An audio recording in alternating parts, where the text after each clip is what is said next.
Hi hello అందరికీ నమస్కారం. ఇంకో ఇంట్రెస్టింగ్ వీడియోతో నేను మీ ముందుకు వచ్చేసాను. అదేంటంటే గురిగింజల చెట్టు అండి. మీరు చూస్తున్నారు కదా, ఈ చెట్టు గురిగింజల చెట్టు. ఇది రేర్గా కనపడిద్ది, ఎక్కడ పడితే అక్కడ కూడా కనిపించదు. అది కనిపించటమే మనము ఒక అదృష్టంగా ఫీల్ అవ్వాలి, భావించాలి. ఇదిగోండి నా చేతిలో చూస్తున్నారు కదా, ఇవే గురిగింజలు. సో ఈ గురిగింజలు ఈ చెట్టుకుంటాయి అని కూడా నాకు తెలియదు. అయితే చూశానండి, ఇక్కడ రాళ్ళ గుట్టలు, కంపల కింద అక్కడక్కడ బాగా కనిపిస్తున్నాయి.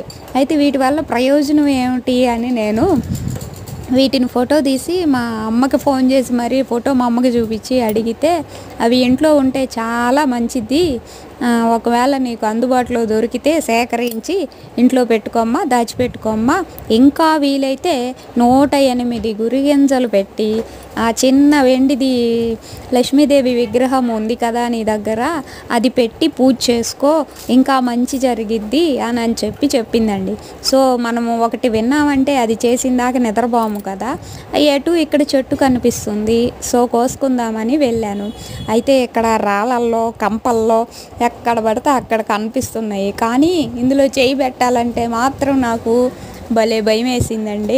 ఏ పాము ఉంటుందో, ఏ పురుగు ఉంటుందో, ఏముంటుందో అని భయపడ్డాను. ఎలాగైతే నేమండి గురిగింజలు సాధించానండి.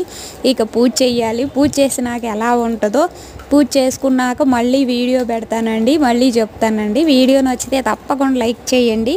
ఓకే నా ఫ్రెండ్స్, తప్పకుండా లైక్ చేయండి. బాయ్.